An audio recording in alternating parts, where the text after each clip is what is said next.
Identifying and reporting possible child abuse and neglect is an important responsibility of community members.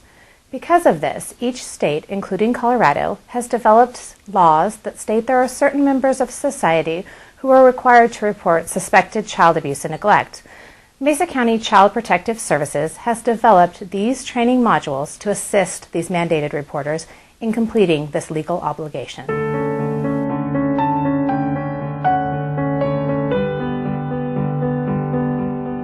Welcome, and thank you for joining us for part one of this four-part series on identification and reporting of child abuse and neglect. In this segment, we will discuss the different types of child abuse and how Colorado law defines child abuse, and some ways to help identify if a child has been abused. Colorado laws pertaining to child abuse and neglect can be found in Title 19 of the Colorado Revised Statutes, which is commonly referred to as the Colorado Children's Code. First, let's talk about what most people think of when they think of child abuse, physical abuse. Colorado defines physical abuse of a child as any case in which a child exhibits evidence of skin bruising, bleeding, malnutrition, failure to thrive, burns, fracture of any bone, subdural hematoma, soft tissue swelling, or death, such condition is not justifiably explained, or the history given concerning such condition is at variance with the degree or type of such condition, or the circumstances indicated that the condition may not be a product of an accidental occurrence. What this basically means is that a child has been physically abused if he or she has received an identifiable or observable injury from a parent or caretaker that was not a result of an accident.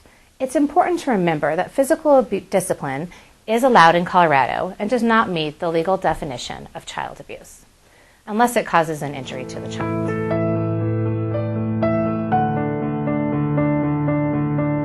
In general, there are about 800,000 cases of child abuse that are substantiated every year. About 20 to 30% of those 800,000 cases are physical abuse. I think that the most important thing for non-medical reporters to understand is what are the signs and symptoms of an intentional injury versus an accidental injury. I think one of the best ways to come to a conclusion whether you're going to report or not is to err on the side of caution. If you have any concern about a child, it's better to report it than to not report it and find out the child has been more severely injured. There are a number of red flags for physical abuse. And I would say the primary ones are to look at whether the injury of the child is consistent with the caregiver's history. For example, if you had a 7-month-old with a skull fracture and the story or the history from the caregiver was they fell off a bike, that would be inconsistent. A 7-month-old, an 8-month-old, a 1-year-old doesn't ride a bike, hence they don't fall off a bike. So that is the developmental capacity of the child. Compare it to the injury. If those two things are inconsistent, it's a problem. No history whatsoever with a severe injury is also concerning. Most severe injuries like accidents are witnessed, so no history at all would also be a red flag. If a child is injured and there is a delay in seeking care, that would also be very, very concerning for a mandated reporter. If the caregiver has an inappropriate or dismissive affect concerning the injury, that would be something to be noted. If there was an unreliable explanation for the injury, that would be something to be concerned about. Physical abuse and child abuse in general often happens in a cauldron of family crisis. So if you're aware that there's a divorce or domestic violence or a history of violent behavior from either one of the caregivers, drug use, mental health issues like depression or bipolar disorder, that would be something to be aware of. Families that operate in isolation are also highly at risk. Injuries that increase in severity over time, where you might see a fingerprint one day, a face slap the other, a fracture the next. Those injuries are very, very important to report. The other concerning historical point would be a caregiver that themselves has a history of child abuse, where they were the victim when they were a young child. There are a few broad areas in physical abuse: head injuries, fractures, bruises, burns, neglect, and something that used to be called Munchausen's disorder, but is now called fictitious disorder of pediatrics. We'll go through each one of those and give you specific examples of what would be a concerning injury that would need to be reported. In general, and on a broad context, there's 4 or 5 definite child abuse emergencies. One is a child that's less than 2 years of age with any type of head injury. The second would be an infant that had bruises to the ears, the face, the neck, or the abdomen. A child that had very severe abdominal trauma that was in the absence of a severe accident like a high-velocity bike accident or a motor vehicle accident. Or extensive burns, including burns that were bilateral, that means both sides of the body, had very clear lines of demarcation, or brands to the skin. Bruises are very interesting. In general, an infant, a child that does not walk or crawl, should have no bruises whatsoever. Any kind of bruising in an infant that is not ambulatory is child abuse until further noted. There should, in the rule of thumb is if a child is not cruising, there should be no bruising. So unless a child can sit up independently, pull up, stand up, they're likely not to have any type of bruising whatsoever.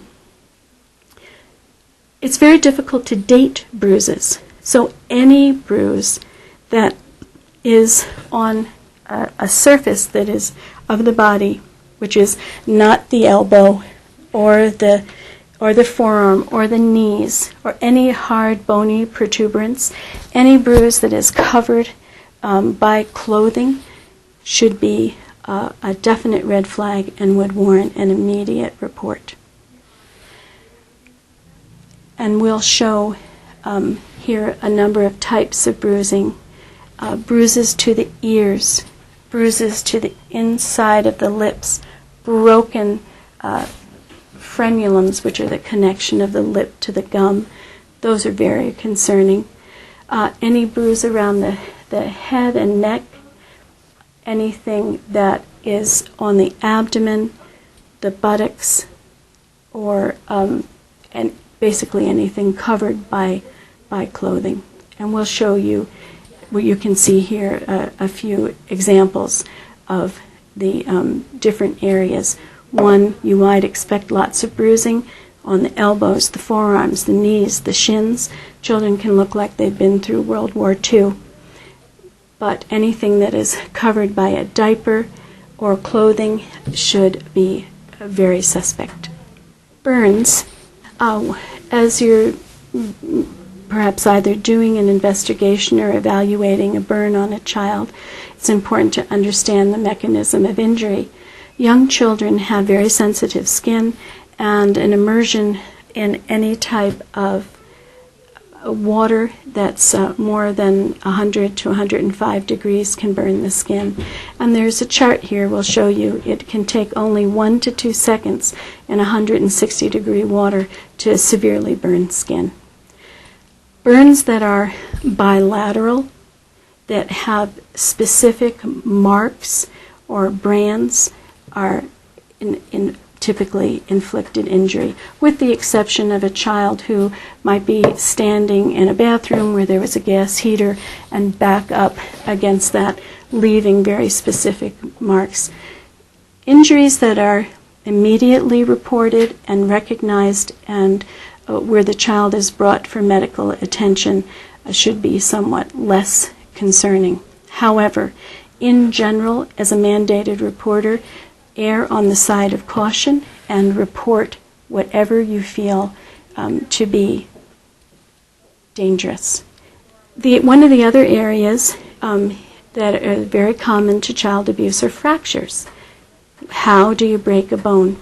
Again, like in bruising, if a child is not ambulatory, does not crawl, does not walk, there should be no fracture. However, any fracture in an infant should be an immediate cause for concern.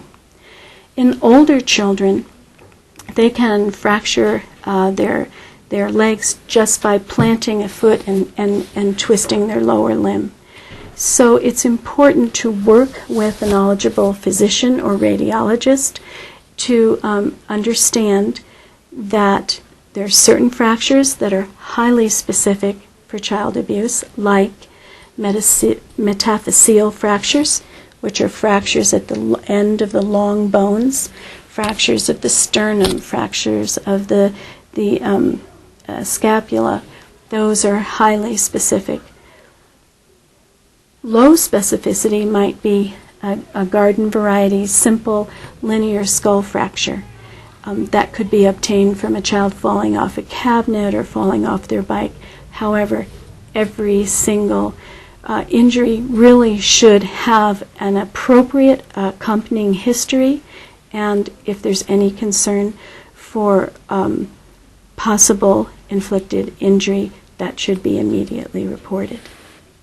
The next type of abuse defined in Colorado law is emotional abuse. The Colorado Children's Code states that emotional abuse means an identifiable and substantial impairment of the child's intellectual or psychological functioning or development, or a substantial risk of impairment of the child's intellectual or psychological functioning or development. This, again, like physical abuse, defines the impact to the child as abuse, not the action. In order for a child to be deemed emotionally abused, they must have an identifiable substantial impairment to their functioning or development, or a substantial risk of it. My name is Colleen Stavelefsky, and I'm a counselor at the Fruta 8-9 school. I'm here today to discuss emotional abuse, especially in regards to adolescents. Those of us who work with teenagers know they often wear their emotions on their sleeves, but they can also be reticent as they go through the many changes that happen over the middle school and high school years. Emotional abuse can be tricky, but there are warning signs that can alert you to possible abuse. These signs may prod you to ask the young person what's going on at home. Some of these signs are frequent absences, especially after holidays or extended time with families, psychosomatic illnesses, low self-esteem, severe emotional disturbance, asthma, severe allergies, ulcers, or drug and alcohol abuse. You might see behaviors such as antisocial or conduct disorders, behavioral extremes, or them acting inappropriately adult-like or infantile. You might see destructive behavior or self-destructive behavior such as self-mutilation, suicide, attempts, or eating disorders. I know from my experience as a school counselor that around the holidays we see many of these behaviors. Not everyone has the Norman Rockwell Thanksgiving or Christmas, so they might not look forward to spending so much time at home. Of course, none of these are proof that emotional abuse is happening in the home, but these behaviors may guide you as you work with the student. So what do you do if you start suspecting abuse? You can talk to the student, or you can share your concerns with the school counselor. If you feel like you have a good relationship with the student, tell them what you've noticed and ask them what's been going on. I've had teachers ask me to sit in with them while we talk to the student. The conversation might go like this. Barbara, I noticed you seem very tired and less confident than usual. You look like you're losing weight, and I hear you haven't been eating lunch lately. Is there anything you want to talk about? You never know what the student might tell you. Perhaps her grandmother is sick and she doesn't know how to deal with it. Or you might find out that the constant belittling and yelling going on at home is really getting to them. Then again, they may just say everything's fine. Whatever the case, don't push or prod for more information. Don't express shock or disbelief. Let them know you are there if they want to talk, or they can go see the school counselor. Be sure to continue to offer them support and encouragement while they're in school. We can do so much at school to show the individual that they are valued, respected, and belong. If the student talks about emotional abuse happening at home, or you still suspect something is going on, then make a report. As mandated reporters, we are not investigators. We do just that. We report suspected abuse. You never know what kind of records the Department of Human Services might already have on the family, and your information might be what it takes to help get them more support that they need. As educators, we play a significant role in helping an abused or neglected teen. When a student discloses, either openly or indirectly, about abuse, it's important to recognize the strength they have demonstrated by sharing the secret and the trust they have shown by choosing you as a confidant. Honor that trust by reporting the abuse and supporting the student in every way you can. This type of abuse often requires that the impairment be diagnosed by a mental health professional who must be able to state that the impairment exists and the cause of any impairment is not natural to the child but a result of abuse. Therefore, when a report is taken about suspected emotional abuse, we are going to ask about the child's behavior, functioning, and development.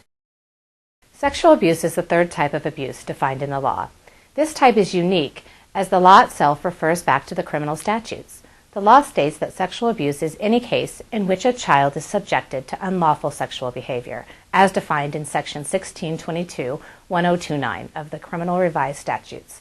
This includes unlawful sexual behaviors such as assault, molestation, sexual exploitation, and prostitution. Sexual abuse is often difficult for both children and parents alike. The consequences of this abuse are often long-lasting and can affect a family's structure forever. There can be all varying types of indicators that you may see in a child that would suggest that they may be sexually abused. However, it's important to note that whether it be sexual or behavioral issues, you can't take each individual behavior. One behavior doesn't mean automatically a child's being sexually assaulted. We look at the totality of that, and we're looking for multiple signs. Physical signs may be in young children where their sexualized behavior, every kid goes through a period of time where they are exploring their body and their sexual parts.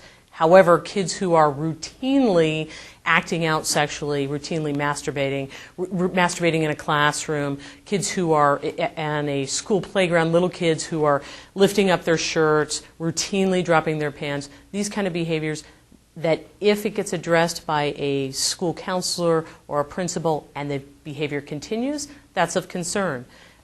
When children talk outside of if you have a 6-year-old or a 10-year-old who talks about, uses sexual terms that are adult terms that most little kids don't know, that's an indicator that they've heard that from somewhere, and that may be another indicator. What we look for is someone who is a mandatory reporter, a school counselor, a teacher, a church care provider, a regular daycare provider, people who are required when they get information, hear information that a child may be either physically or sexually abused, they are required to report that to the Department of Human Services. There's a hotline number for that. That's what it's there for. We're not asking those providers to further investigate it anymore. They don't have to worry about that, thankfully, and they're covered legally from any liability if they make a report and it's found to be not truthful. That's not their fault. What I look for is then what happens is Department of Human Services will forward that information to the appropriate law enforcement agency. That depends on where the crime occurred, and sometimes depends on, even if it's occurred at multiple places, where the most recent event occurred, or sometimes where the first event occurred. When we look for somebody that is making a report, a mandatory report, all I'm looking for from that person is who the victim is, identification person. Maybe it's just be a name and a phone number, or a name and address, or a name and a date of birth. That's good. We're also looking for who they are naming as the perpetrator, or the person who's committing this crime on them. I don't need detailed information. If they say it's Uncle Fred, it's Uncle Fred. It doesn't matter what that information is, and I don't expect whoever is reporting it to go into any detail with the child about that. Just a general of who it is and generally where it occurs. That just helps our agencies and helps Department of Human Services decide which agency needs to handle that case. From there, what happens is we will schedule what's called a forensic interview with the child. All of the investigators, whether they work for Mesa County Sheriff's Office, the Grand Junction Police Department, Fruita Police Department, all of these agencies have investigators like myself who are trained to interview children. And we're specifically trained to look for, one of the things we do is we'll sit down with them, and depending on the age of the child, we'll either play cars, we'll color, we play with Barbie dolls, we play with whatever we need to build a little bit of a rapport with the child.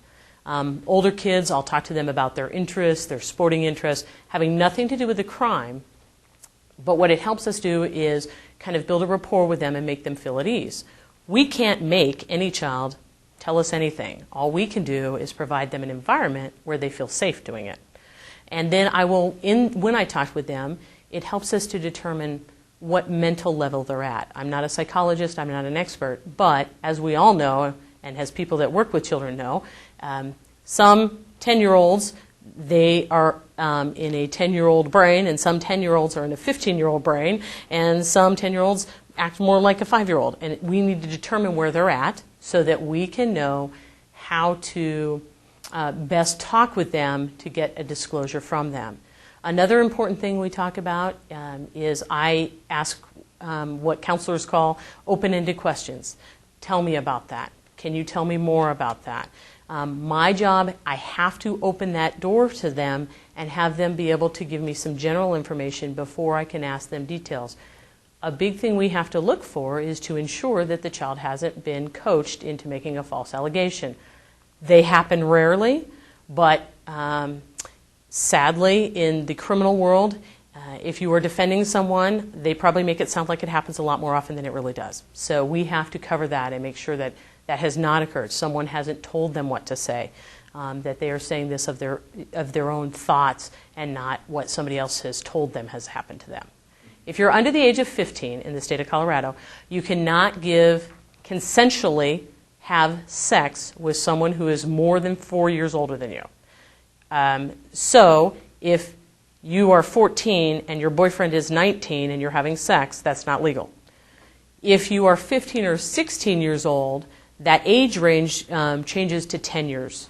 So if you are 15 years old and you are having a consensual sexual relationship with someone who is 30, that is illegal. If you are 17 or above, you can have a consensual sexual relationship with anybody you want, which is not always what parents want to hear, but it's the laws. That changes if the person you're having a relationship with is what we call a person in a position of trust. These are parents, possibly uncles, grandfathers, people who are in your family if they ever provide care for you. This includes teachers, counselors, church pastors, things like that. If it's somebody that is ever responsible for your care, there can be no consensual sexual relationship with anyone under the age of 18. Another thing you need to know about is typical types of outcries. I think people who don't work in this business, and I know when I was new in this business, I was surprised at how rare the outcries come shortly after the incident. I've had situations where a child has been forced to have, whether it be sexual contact, which is just touching. Sexual contact in the legal term means touching genitalia with anything, either outside or under the clothing, doesn't matter. What I'm going to call sexual penetration is where they're actually having sexual intercourse or anal intercourse or being digitally penetrated or things like that. What happens, what's pretty routine is unless the initial sexual contact is forced, it's extremely rare for us to get, for that child to tell anyone for a long time. The only times that I have seen where a child tells someone, which is what I call an outcry, they outcry to someone right after an incident, is if it was violent towards them or something in the experience was very scary.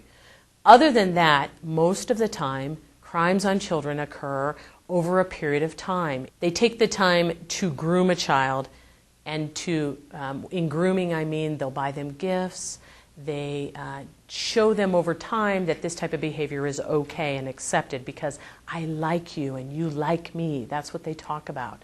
We want to keep it a secret. So these kids don't tell anybody, and it goes on for years.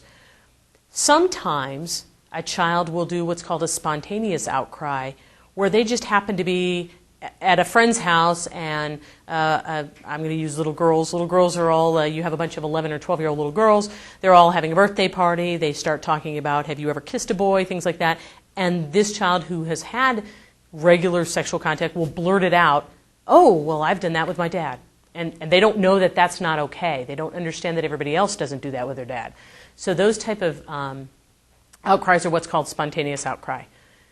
Sometimes you hear that at school. Those are the things we're looking for. We're hoping that a teacher or a counselor or whoever heard that, the adult, will make the referral, because sometimes that's the only outcry they ever make. So I just want to emphasize the good thing is that if you make a referral to the Department of Human Services, which I encourage you and we would prefer you to do anytime you hear any type of allegation, even if it's unclear to you as to who the offender is, or if it's unclear to you what the actual offense is, whether it is sexual or whether it's physical child abuse, it doesn't matter. What I want you to know is that we would rather have you make the referral and let us try to sort it out than not make it. Because most of the time, your gut is right. If you hear something as an adult or a teacher or a counselor, if you hear something or see something, most of the time, if you think it's strange enough, you're right. You're right, it is. You may not have the full picture, and our job is to get the full picture. And I don't want you to feel like you have to sit the child down and talk to them about, well, who are you talking about when you talk about this stuff? Or you said something about your uncle and you guys kissing. Can you tell me more about that? That's my job to do that. You don't have to worry about that. If they tell you that an uncle is kissing them and they felt weird, that's enough. Feel free to call Department of Human Services. That's what we're here for. We look at it and decide, should a human services worker maybe talk to the child? Should an officer talk to the child? You need to understand, when we go talk to the children, I don't show up in a uniform. I show up dressed like I am right now. And we wear jackets. We usually don't wear guns into the interview rooms, so the children don't know. My job is to tell the child, my job is to make sure that you're safe. And my job is you haven't done anything wrong, and my job is to make sure that you're safe. And then that's how we open that door up. So I want to encourage you, don't feel like you have to get a lot of information for us, because you don't. And if you do start getting information, try not to ask him any questions. Because what happens is that sometimes in the legal world, if the child has been interviewed by a counselor or a teacher, then that makes it much more likely that that person's going to have to go to court. And it makes it much more likely that the case will be challenged by the defense, because someone will say, well, you planted those ideas in a child's mind. And that's probably not the case, but that's the way the legal system works. And so what we want to do is just show this child made this statement, the adult did the right thing, they wrote the statement down, they reported it to Department of Human Services, a forensic interview occurred. It's my job to make sure that that forensic interview is sound and is done legally and properly, so that then that will hold up in court, so the person who is doing this can be held accountable for what they're doing. It's about making sure that these kids are safe, and it's about making sure that people who do this to children are held accountable in the legal system as much as possible, and so that therefore they can't be out there doing it to another child.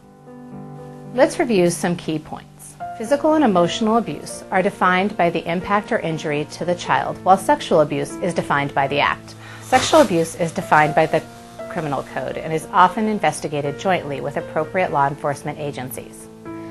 Physical discipline is allowed in Colorado as long as the parent or caretaker does not leave an injury on the child.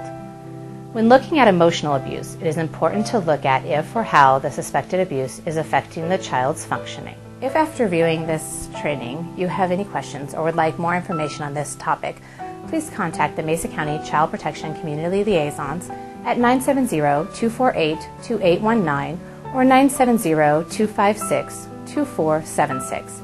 If you need to make a report of suspected child abuse or neglect, please call the 24-hour Child Protection Hotline at 970-242-1211.